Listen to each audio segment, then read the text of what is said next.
The opportunities you have as an NFL player are unlimited if guys take advantage of it. I can get the door open every single time. And if I actually show up and I bring something of value, it's a home run every time.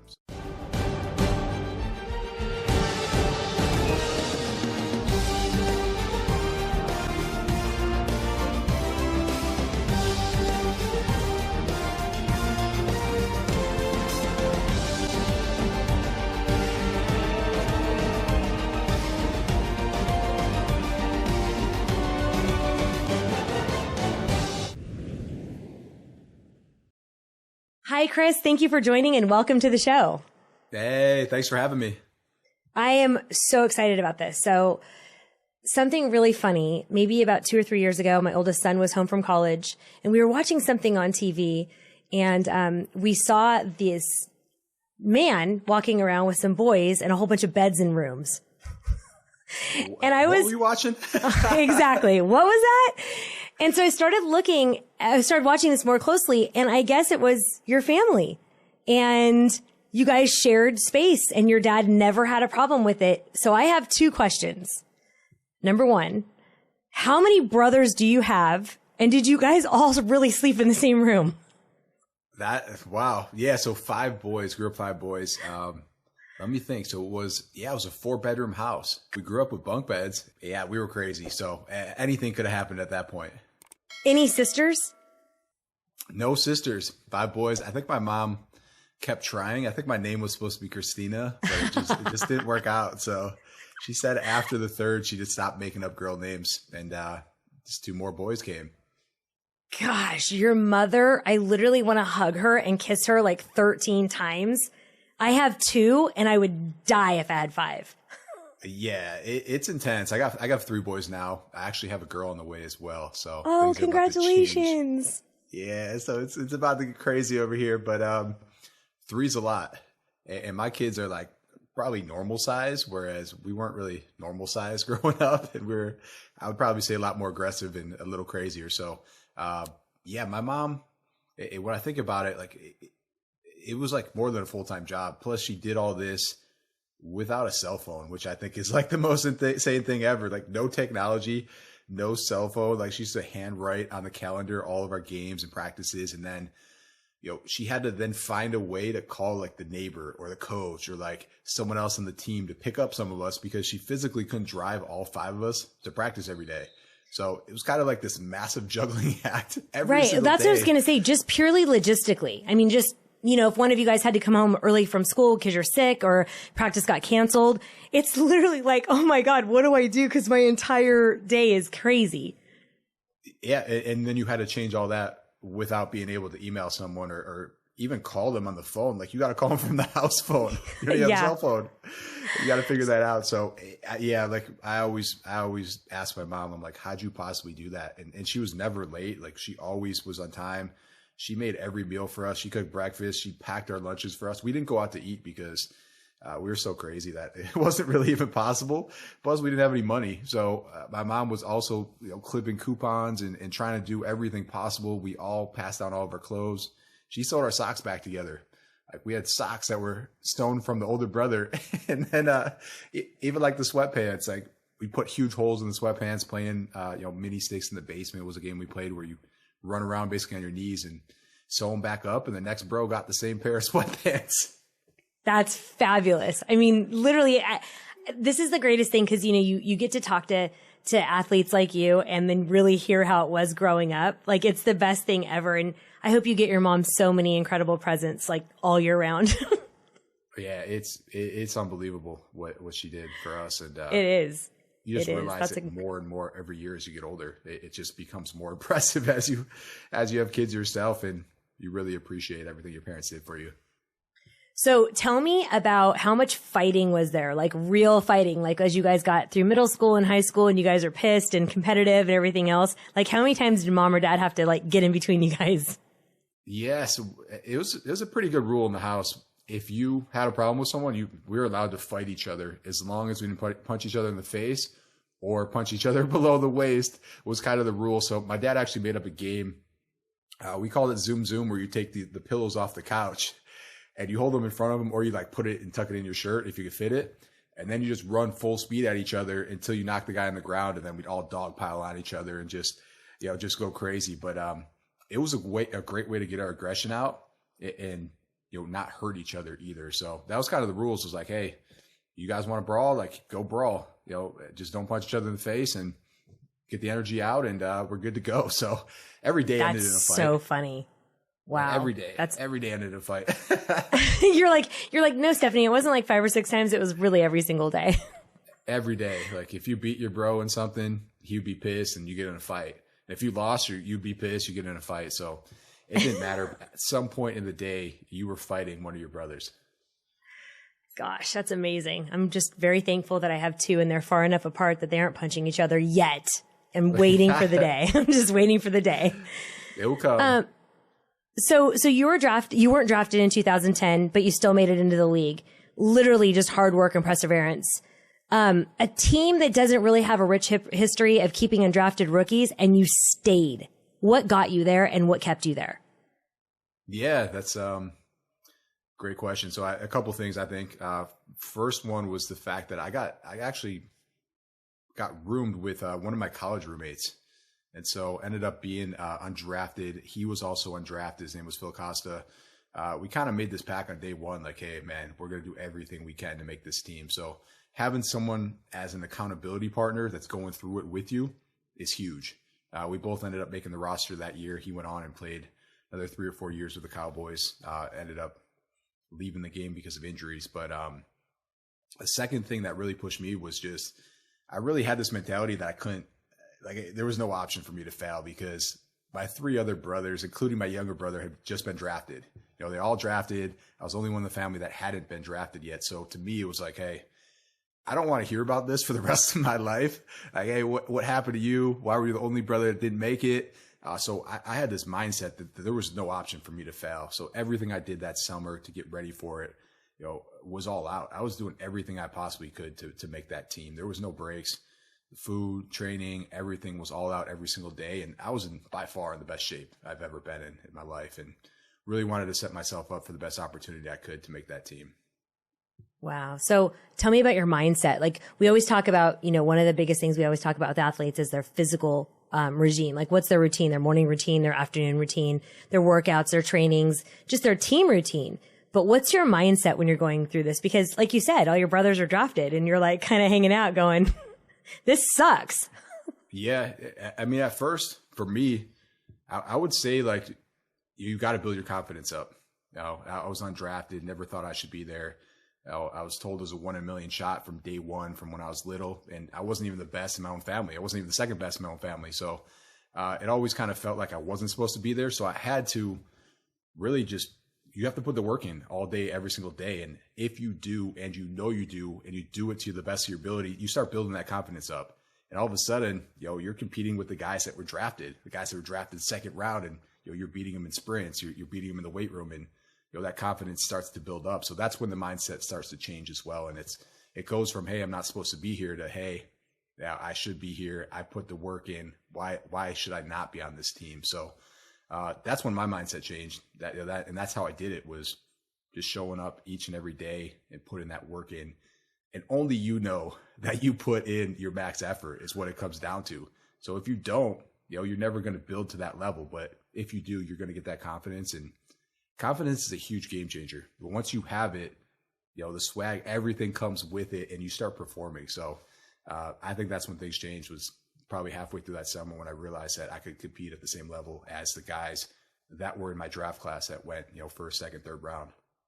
So Chris, let's talk about the off days. So let's talk about when you're experiencing fear or self-doubt.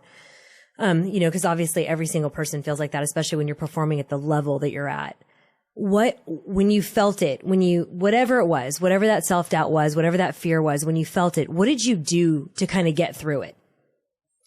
For me, I would usually reach out to family and friends. It was good, again, like having my teammate with me, having my roommate with me from college. We just talked to each other about it. And it's like, hey, what do you think about this? How can I get better here? We'd actually sit there and take snaps in the hallway of our hotel room. So we stayed in the extended stay hotel for the entire summer. So after a bad practice or something like that, Phil would sit there and give me, snap to me in the hallway because he had a bad snap during practice. So I think that was huge. Again, just having someone that wasn't just an accountability partner, but they're doing it with you. They're at that same level with you. Exactly. You're pushing each other to that next level. It's that support and that camaraderie, where you're willing to just keep working. Even if you got all the plays right and he didn't, you guys just keep working. That's amazing. Okay. So it all comes to an end and you're moving on to a second phase in your life. Are you like, holy crap, what am I going to do? Or did you start to plan for it? I think I was planning for it from day one. You're like, I was 12. Yeah. I mean, I really didn't. After my first year, I was like, wow, I made 1 year. Like this is incredible. Let's try to get 2. And then after the second year, it was like, wow, I have a chance to get vested. And that really became the goal at that point was let's get vested 3 years, get the pension, get the retirement benefits, the healthcare, all that. And then, let's use that money to go to the next level. Cause I knew it wasn't going to last long for me. So, ended up getting 4 credited seasons at the end of it. And then, for me, it wasn't on purpose. I had other plans. I actually had an accounting degree and I thought I was going to kind of do this whole tax thing. I realized that my second year in the league, I'm like, hey, I'm doing my own taxes, but all the guys on my team have never filed taxes. The rookies, at least, have never filed. A lot of guys just hate it. Some guys weren't even filing, even though we got all this money back. I know, it's crazy. And I'm sitting there like, I'm getting, in the first year I actually had a CPA do it for me and I got charged thousands of dollars. And I'm like, this is not that hard. Like there's a whole computer program that just, you input your W-2 and it fills out everything for you. And then you go to the next state and it's kind of the same thing. And you allocate what money goes to what state and stuff like that. But at the end of the day, like once you do it, it's really not that complicated. So, realize that, there's really no tax write-offs either because we make so much money as an athlete. Everyone thinks like athletes don't pay tax for some reason, but it's really the exact opposite. You get absolutely crushed, and you pay in every state that you play in. But, going through that whole process, I was like, wow, there's a huge opportunity here. I could come in, the players will trust me because I'm a former player. I could just put it in their inboxes and, I could start doing the taxes for all the players. Kind of be just a one time a year job too. I was like, this would be awesome. I'll do it for 3 months, rack in some cash, and then, go on to whatever else I wanted to do. So it's actually really interesting that you said that. Going off topic for a second, I have a dear friend who played in Major League Baseball, and he did the same thing around wealth because he was saying, hey, while your agent is supposed to take care of you and your business manager are supposed to take care of you, once you're done and like there's no endorsements and everything else coming in, you're kind of on your own. You may get a friendly phone call to say, yeah, you can use one of these 6 people. And he was like, players just don't have any idea how to invest and they're getting all of this money and they think it may last forever. And then all of a sudden there's an injury and they're out and there's no wealth process. There's no plan whatsoever. And so he did a little bit more arduous than you because his is obviously annually, but to be able to go in, Chris, and talk the talk and actually know exactly what they're experiencing and know how things work out. He just had a massive clientele nearly almost when he was finished playing. And he also had a degree in finance as well. So that's amazing that you were able to do that. Yeah. And the players are going to trust you because you've been there, done that. And a lot of people come out of nowhere and they try to just basically take you for your money. And you hear all those stories as well. So the trust factor is massive. And that's why he was able to be super successful with it. So I had that same game plan going out, or I guess going into it. And then my third year, 3 different teams. My wife's traveling with me. She's getting a new job everywhere we go. So that third year, she was like, I am not going for another job interview. I'm going to find a way to work from home. So I was like, cool. As long as you're doing something, I'm good with it. But you better be doing something. You're not just sitting at home doing nothing. So I don't know, 2 or 3 weeks into the season, she started hand painting wine glasses, opened up an Etsy shop, and I would come home and there'd be glasses in my oven. And I'm like, come on, like I'm hungry. This is ridiculous. But they started to sell. So, she kind of tapped into this market that I had no idea was there, but it was a huge market. So, that year, my contract had ended. I was on a 3-year rookie contract. I was trying to sign with another team. I ended up signing with the Chargers, but really started looking into this business and doing it with her and realized like, this is some good money here. There's some really good margins. No one's really doing it yet. So I started going all in. We started investing some of my money from football into commercial grade laser engravers, stuff like that, and started doing that for the summer. Signed with the Chargers, ended up being there for like 4 or 5 months, got hurt, And then, went back with my wife, and I actually worked with her for about 5 years growing this engraving company. That's incredible. So how fun though, too, to go from this to being an entrepreneur. I mean, you don't strike me at all as having any sort of motivational issues. So I think I bet your wife was super happy to have you home too. That's pretty cool. Yeah. My biggest problem was working too much is what I would say. But, I took all that same energy from football and just put it right into trying to grow something that I had no idea about. So to me, it was exciting because every day was a challenge. I had no clue what I was doing, but every day I figured out something new, and I was living on YouTube and, just everything you possibly think of that you never thought you needed to know, I figured I would figure out. So the business did really well. I was actually making the first 3 years of the business made more than my first 3 years in the NFL. So it was a good transition for me. And about 5 years into it, realized I don't even tell people what I do. It's not like, this isn't me. This isn't my passion. It makes a lot of money for us. But at the end of the day, when someone's like, hey, Chris, what do you do for a living? I'm like, I'm kind of doing my own thing. I didn't post on social. I didn't tell anyone what I was doing. I would just grind it out all day, and it was cool. But at the end of the day, after 5 years, I was like, hey, I kind of want to do something that's me, something that's more into fitness, sports, health, that I grew up doing, that I love doing. So the idea came about for a shaker bottle, and saw an opportunity in the market, and I jumped on it at that point. So let's go back for 1 second before we go into the ice shaker. One of the biggest things that I conquer often with my clients is the identity crisis after you're done playing. So it's happened with every single client, basketball, hockey, football, and baseball. And it's this, they think they're ready. They believe they're prepared. They're like, okay, I did great. I played longer than I anticipated. And now I'm going to go do something else. We're financially okay. And I'm going to go find a passion. But the identity, the not being in the stadium, the not picking up tickets, the not training with your team, the camaraderie. A lot of my clients have had a massive identity crisis around this. How did it work for you? Yeah, no, that's huge. And I see it happen with teammates. I mean, everyone really, at least at some degree, everyone, because that's all you've done your whole life. That's all you know.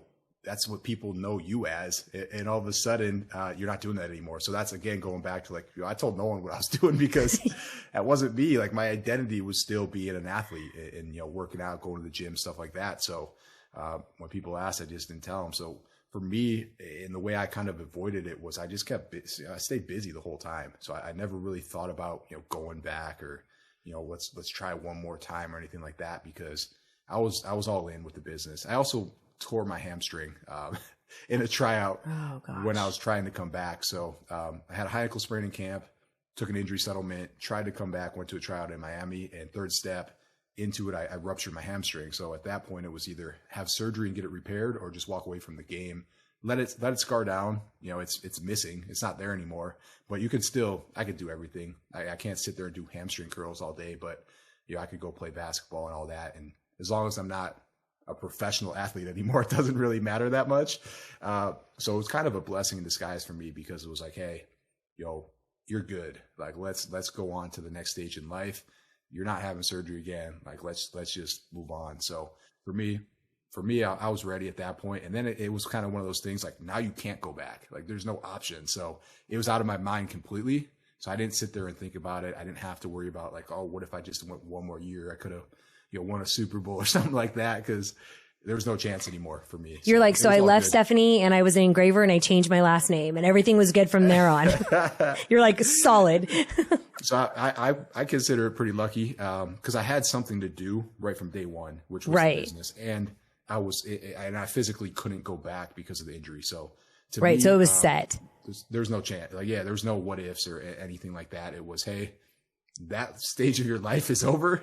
Let's go find something else to do now. So it wasn't too bad for me. But yeah, that's kind of how it worked out for me. So I still say I'm like the luckiest player ever to transfer over. For sure. Tell me about the ice shaker. Tell me about the idea. Tell me about how you processed it. How did you vet it out? How did you find out there was a market? Like, walk me through this idea. You asked like I actually knew what I was doing. I had no clue. What I was doing. It was an idea. that I was passionate about because I was going to the gym once or twice a day. I was probably working out 7 days a week, and really just came about as an idea. I was grabbing my plastic shaker, going to the gym. By the time I got there, sweating.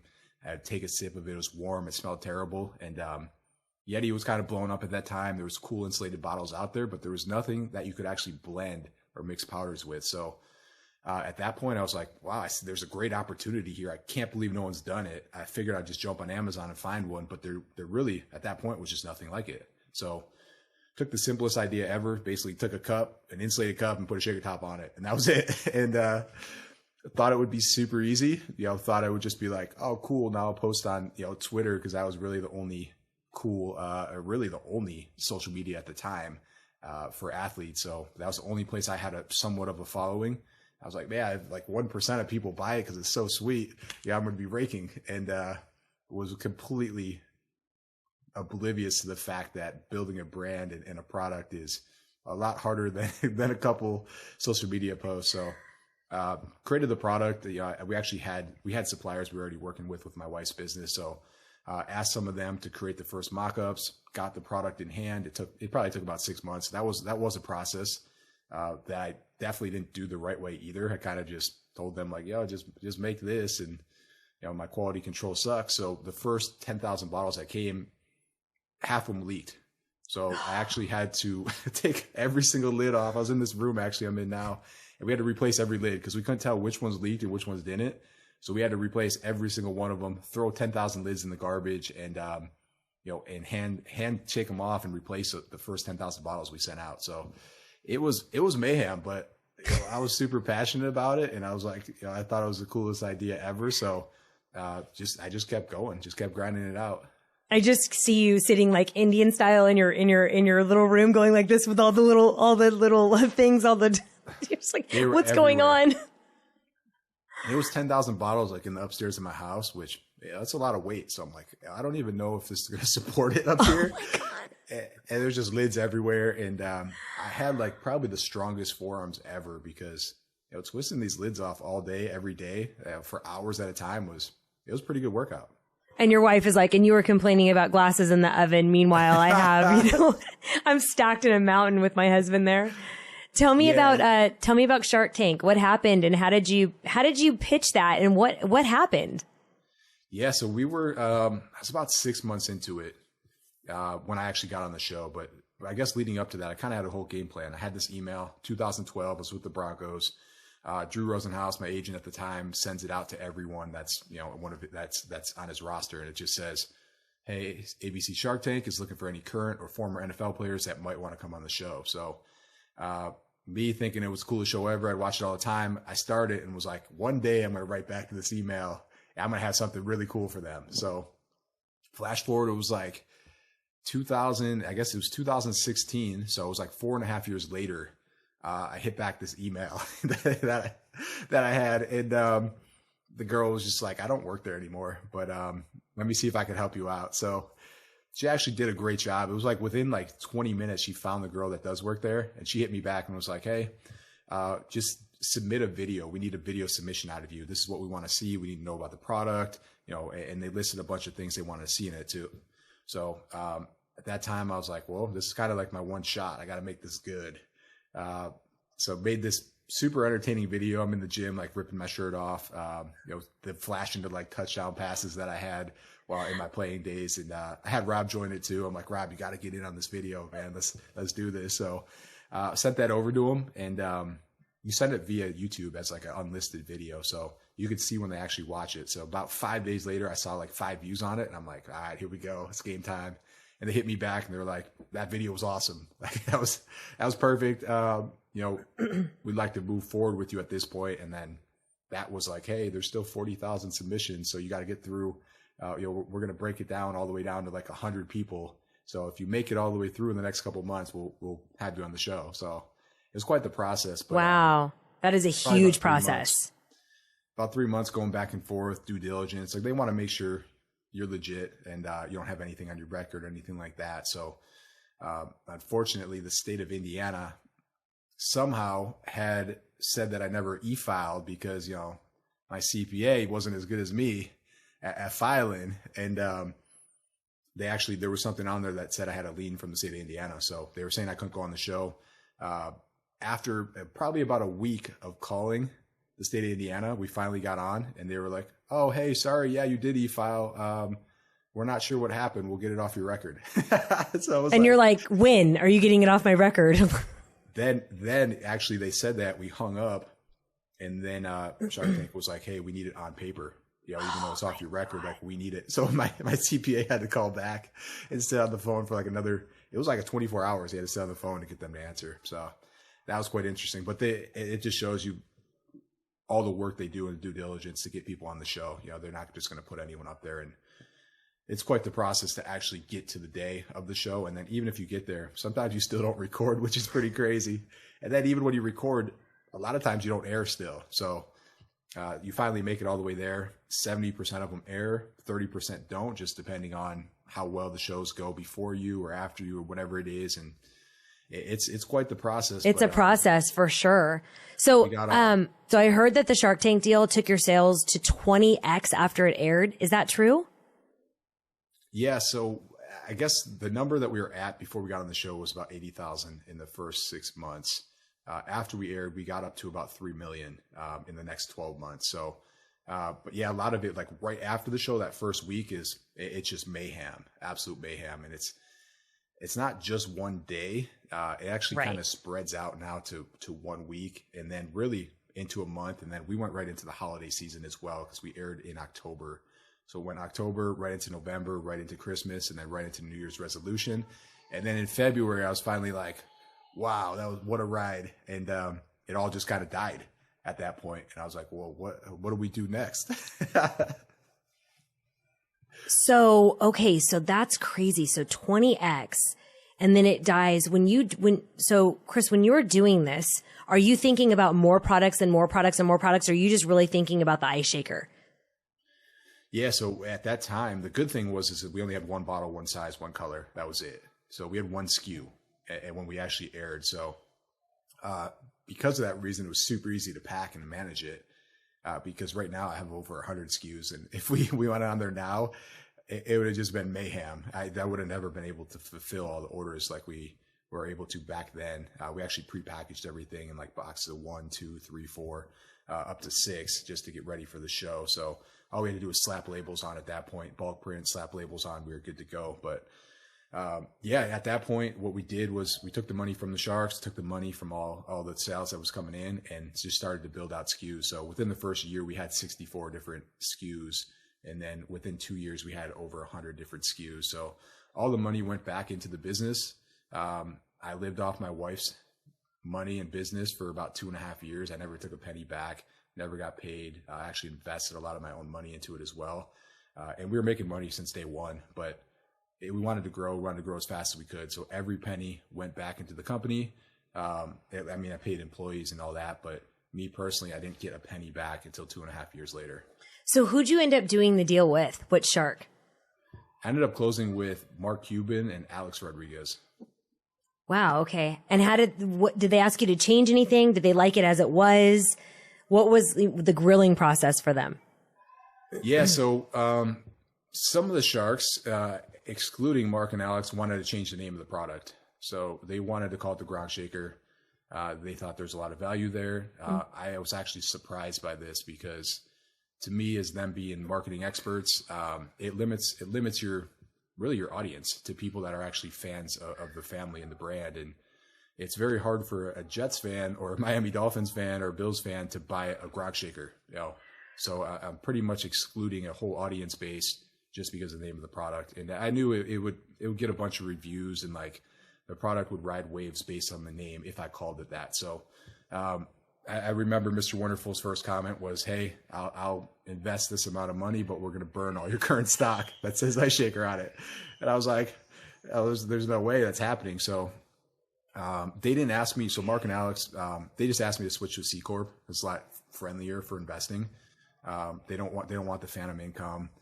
If we're trying to grow, it helps a lot as well. So at first I was like, why are we doing this? But definitely understood after we did it, why we put that in place. So that's really the only change for the most part.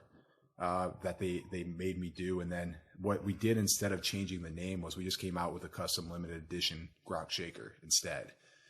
So we made a bottle specifically for that audience. We charged more for it. We brought it in limited edition, and it worked great.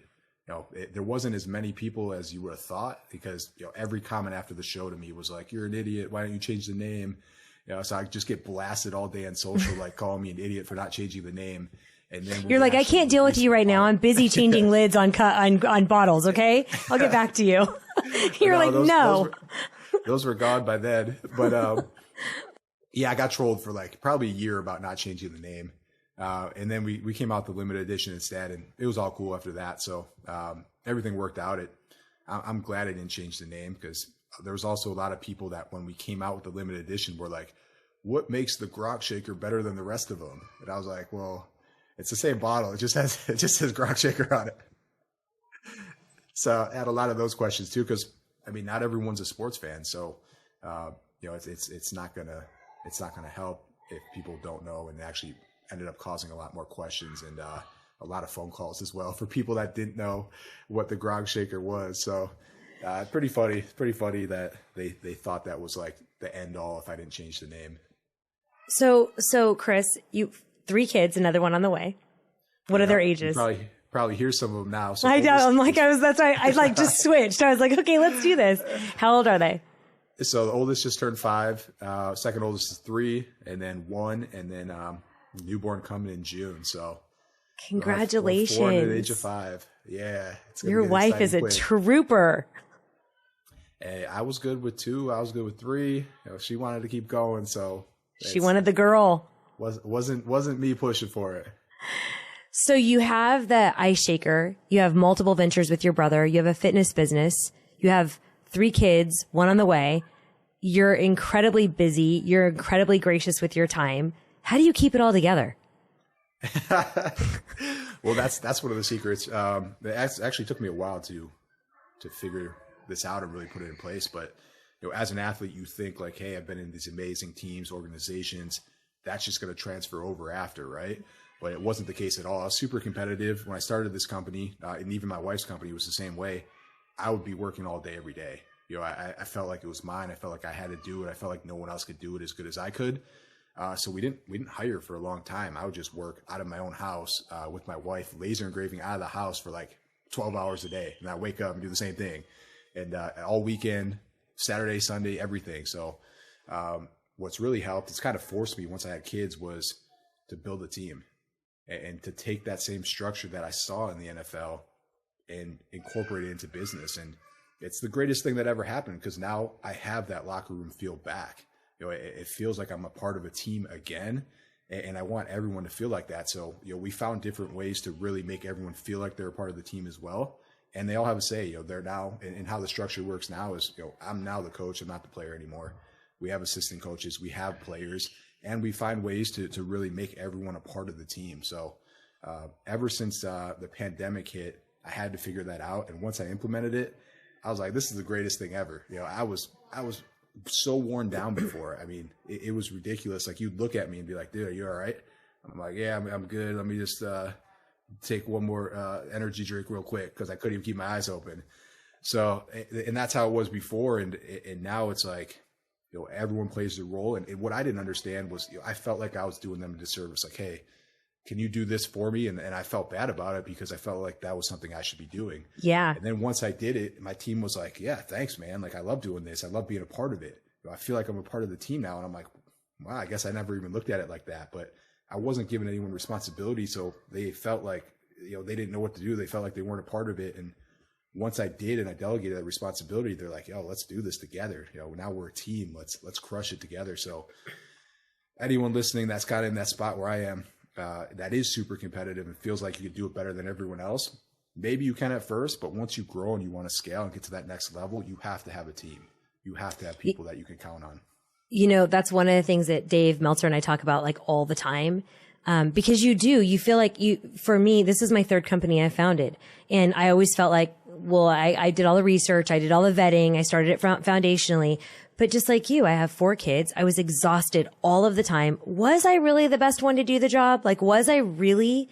And once I started relinquishing that control, once I started really thoughtfully building those teams, the emails that I would get, Chris, or the letters, just like, thank you for trusting me. Thank you for having so much value in me. Thank you for building this. I've never felt this way at work. Innovation is so incredible. The accolades and the thankfulness. And like you, early on when I started my first company, I hadn't even really processed it like that. I was just trying to like not bury people and bog people down. And I was trying to do everything myself. So I think that's extremely beneficial for our listeners. Absolutely. The faster you get to that point, the better everyone's going to be. So my dad's been in business for 32 years. He probably told me that 100 times before I actually like listened. I'm like, right. Wow, you're right, Dad. He's like, why are you still doing customer service? How are you still shipping stuff? How are you engraving it? Like, how are you up at 4 a.m. doing this? Like, where's your team? Like, how are you going to grow this thing? And finally, after 3 years, I called him back up and I was like, what else could you tell me? What else do I need exactly. To know? Let's have this conversation. Let's do it all over again. And we did. And he told me a bunch of different things that really took him to the next level. And now I call him all the time and I'm like, what else? He has 200 employees. I'm like, what else do you do? How do you keep everyone happy? How do you keep everyone alive? Like, what else you got for me? So it's pretty cool to have that and to be able to lean on my dad to really help with some advice now at this point. And I'm sure he appreciates that you finally listened. Exactly. He's definitely willing to help. And it just took me a while. I mean, at first you got to grind it out and you got to have the data to also build on. So, year one, you can't sit there and say like, hey, yeah, go hire a bunch of people and here's your budget and forecast when you really don't know.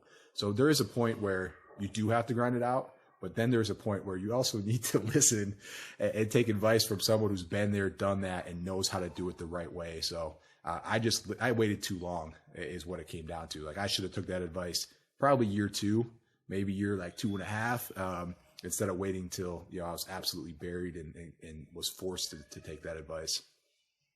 Well, I'm sure everybody's really happy that you listen now because I see you guys are thriving. My team tells me that you're super active on TikTok.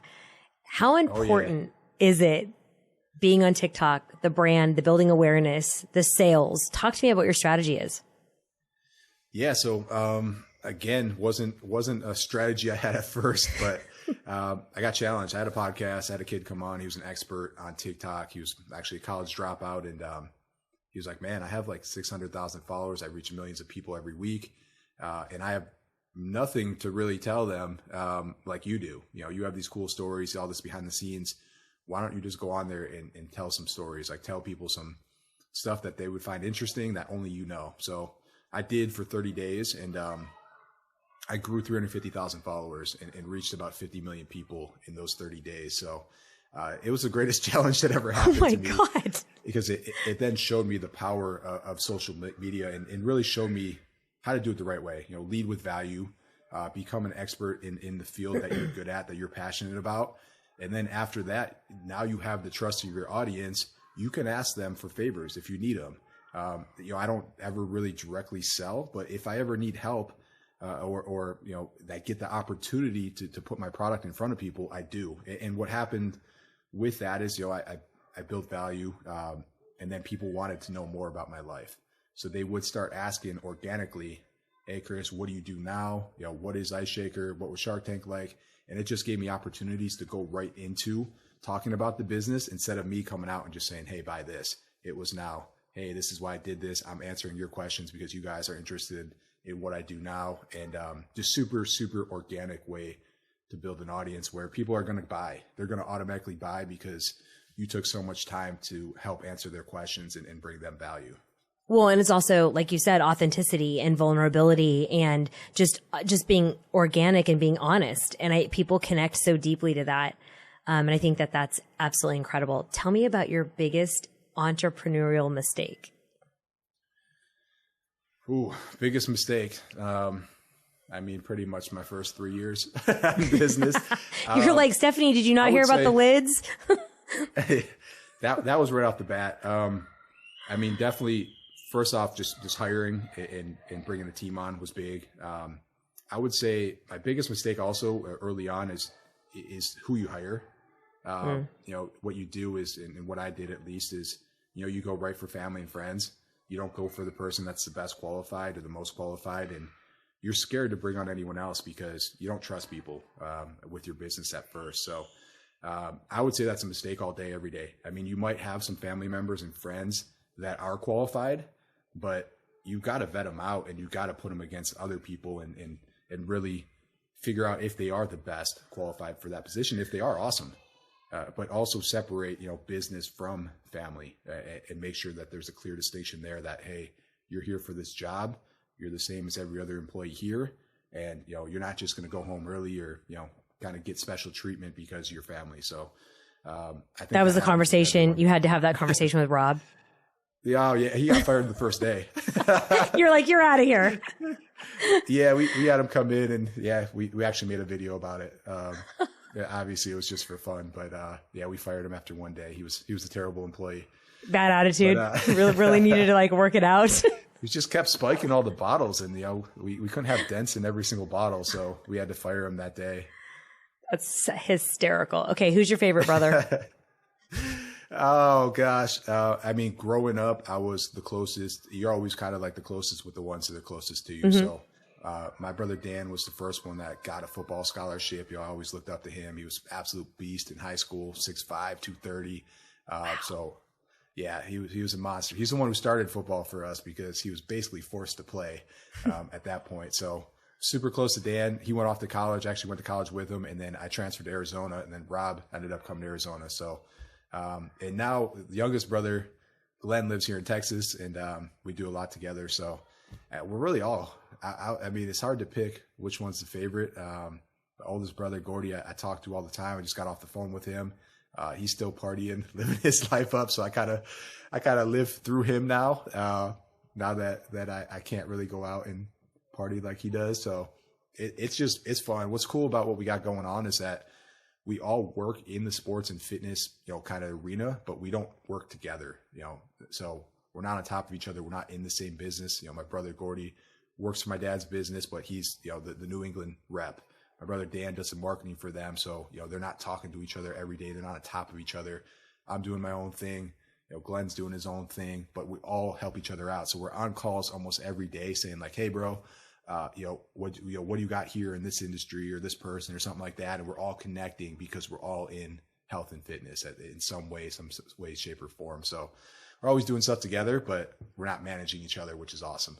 Your parents must be so proud of all of you, just maintaining the closeness and the connection that you guys have, even, through, like you said, even through roughhousing and even through beating each other up, that you guys have all maintained to be so close together. What is a family vacation like with all of you? We don't get many of those lately, but growing up, I mean, ever since really left for college, we haven't been able to because of sports. Once Rob retires or when he did, we did do some stuff together. We all went to the Bahamas for my mom's 60th birthday, stuff like that. But growing up as a family vacation was just insane. We'd actually get in the van. We had a conversion van, and we'd usually drive to Myrtle Beach. We drove to Myrtle Beach for like 15 years in a row, and it was like 14 hours. And like 7 hours we'd fight in the back. And my parents were like, we're never doing this again. And then we do it the next year though. Somehow, I don't know how they would drive straight through too. Like there was no stopping. Oh my God, Chris. Like, we couldn't get a hotel or like stop or anything like that. So just 14 hours straight, get there, they release us, and we just went mayhem for like, 7 days straight or whatever it was. And then they throw us back in the conversion van and get us home. But it was crazy. I don't know how my parents did it, but right. Nowadays, no way. Definitely more chilled now. And not as many fights. So we have a mix of audience. Most of our audience is entrepreneurs and executives. They've either founded a company, or maybe one or two, or they are executives or athletes. What is the best piece of advice for somebody starting right now who maybe is leaving a team or has just left a team? Because, we also have to talk about how many people try and take advantage. What's the best piece of advice that you can give for them wanting to vet an idea and start a business? Yeah, for sure. So, I always started everything as side hustles was kind of how I did it. So, I found something that I liked or I thought was like a really good idea. And then I'll start on it as a side hustle. And that's what I did with Ice Shaker. Like, I was still working full time with my wife, doing the whole thing. And, I wanted to make sure first, like, that other people actually wanted it, that would actually work, and there was actually something there that was sustainable that would actually make money on. So the way I did it was, and my advice is, start as a side hustle and start with something that you're super passionate about. You know, for me, that was working out, was going to the gym, health and fitness. I wanted to find a way to get back into it. I didn't think it would be through a shaker bottle. You know, I really had no clue. But that's what it ended up being. So I was super passionate about it. If I wasn't, I would have gave up when I got those 10,000 bottles where I had to change out, 5,000 lids, because it wasn't about the money. I didn't need the money. It was the fact that I was super passionate about this. I wanted it to work. I wasn't going to give up on it because, this was my baby. I created it. I was all in on it. So if it's just for the money, if you're like, hey, if I'd started it because I just thought I'd make a lot of money doing it, it would have been over after that first shipment. So passionate about it, start as a side hustle. Once it gets there, go all in and start building a team as soon as you can. Start putting those pieces in place, that structure, and that path. I think one of the worst things I did too was I didn't have a game plan. Like, there's no path. I didn't have a roadmap at all. It was just, hey, whatever happens today kind of thing. Now it's all about game planning. I live by my calendar. I live by my game plan. We have a monthly game plan. Everyone has goals as well. I think one of the biggest things for anyone is that it doesn't matter how much you pay them. If they don't have a goal, they're going to be miserable at some point. It doesn't, like, you could pay them $1 million, but at some point, $1 million's not going to keep them happy. But, if you paid them $150K and you said, hey, if you get this, you have a chance to make $1 million, and they only get up to $500,000, they're still going to be like, man, I crushed it this year. I hit half. Like, this is like a massive win for me. I feel like I won the lottery. And all of a sudden everything changes. And that's how I am too. And that's, if you think about everyone, that's how you're wired. You're wired to win. And if you can't win and there's no way to win, you're eventually going to give up on it. So that's just reading. It kind of goes back to my dad kind of taught me how everyone's incentivized in his business. I read a book, EOS Systems by Gino Wickman. Great book. When I first read it, I actually was like, there's no chance. Like, there's no chance I'm implementing any of this. I didn't implement any of it. Had to go back like 2 years later and be like, oh, this all makes sense to me now 2 years later. So, but when I first read it, I'm like, how do I incentivize, a person who's working at a desk, that's, putting in orders for me or customer service and, whatever it is. But now everything I look at, I try to find a way in some way, shape or form to incentivize them and make them feel like they're part of the team. So once we did that, again, that locker room feel just came back. And that's what I was going to touch on. That's so crucial, that team feeling, because you really hit the nail on the head. Whenever I coach people, athletes are very different to coach than executives, but it all comes down to measurement of success. So what is your measurement of success? And I'm not, I don't judge anybody. So I don't judge anybody at all. If their measurement of success is money, that's what we'll do. If your measurement of success is recognition or relevance, that's what we'll do. If it's adding more SKUs, that's what we'll do. So it doesn't matter to me what it is, but they have to have a purpose and they have to understand why they're there. 100%. And they have to have a way to get better too. Exactly. I've always seen it. If they're stale, they're in the same spot, there's no way to get to the next level.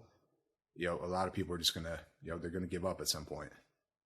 What kind of a parent are you? I try to be a good one, but man, there's a couple things that frustrate me. I mean, first off, like growing up, my parents made us earn everything. They gave us nothing. They couldn't give us anything at first, but once they could, they still gave us nothing. And my hardest challenge right now is the fact that I can give my kids whatever they want. Mm-hmm. So, it's hard to say no. It's hard to not give them it because you want to and you can. So, that's what I'm finding a challenge with right now myself is, how do I make these kids earn everything they have? Second thing is the iPads, iPhones, all that. Like, you can say whatever you want when you don't have kids, but once you have kids, it's hard to take that stuff away from them. I mean, it's a challenge for sure. So, we didn't grow up with iPads. I figured like, hey, these kids are going to be outside playing all day kind of thing. And, they love iPads. It's really easy to give them an iPad or an iPhone. So, right. Cause they're screaming brutal murder and like freaking out, losing their, and you stick it in front of them. They're quiet all of a sudden. You're like, I can think again. Yeah. And, there's so much going on and I try to pull away with right when, 5 o'clock comes, I try to pull away. I'll coach baseball with them. I'll coach them in the backyard, all that stuff as well. So I try to do as much as I can, read books to them as well. But, it's a challenge. I mean, it's definitely a lot of work, and obviously you don't consider it work, but at the end of the day, it takes a lot of your time as an entrepreneur. At first, like, it drove me crazy because I didn't have the patience. Like, I was like, right. I can sit here and give the kid a bottle, or I can get like, an hour's worth of work done. And so it taught me patience really quick. Every year, I mean, I think I get better and better at it, but I'm still jealous. Like, I feel like my parents just like had it down from day one. So I'm still like, teach me some tips. How are you so good at this? It's so interesting that you say that, though, because I have 4. Okay, my oldest is 27, and then my youngest is 12. And it is, as a parent, I felt like I had it dialed with her. And I worked full time, and I barely had a cell phone because I couldn't really afford one. She had every sport. She had soccer, she had dance, she had horseback riding, she had everything. I had a full-time job. I was an executive, very young, 26 years old. I was a director of a publicly traded company. So I had a big job, and I was a single mom, and I had a lot. But I just felt like it was easier with no technology. I felt like no was no, and there was nowhere else you could go. Like, that was just it. It was just no.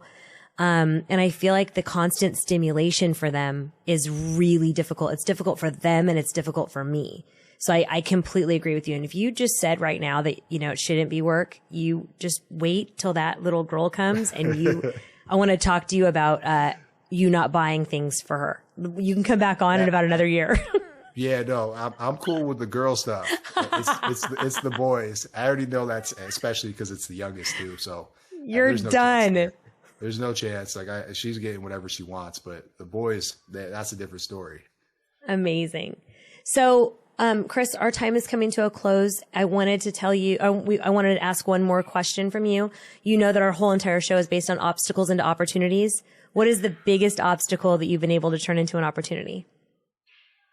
Oh, that's a good question. I mean, my biggest obstacle I would say I overcame was, being undrafted, making it to NFL, and then taking that and leveraging that really into business. The opportunities you have as an NFL player are unlimited if guys take advantage of it.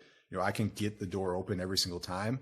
And if I actually show up and I bring something of value, it's a home run every time. So that's how I see it. And guys that aren't successful, and you hear all the bankruptcy stories and all that stuff, they're not putting the same effort they put in to get to the NFL. It took, if you think about it, like, I broke this down on a TikTok post. You might have saw it, but this is, I'm going to go, I'm heading to the airport right now. All I'm going to do is you're going to see who's that stalker on TikTok. I'm going to be like, binge watching Chris. But if you think about it, and kind of how I broke it down to put it in perspective is, you basically work for free or as an intern for, 10 years to get this dream job that you have a 2% chance of getting. And once you get it, you make a lot of money, but it's probably not going to last long. And it's going to be probably the most dangerous and stressful job you'll ever have.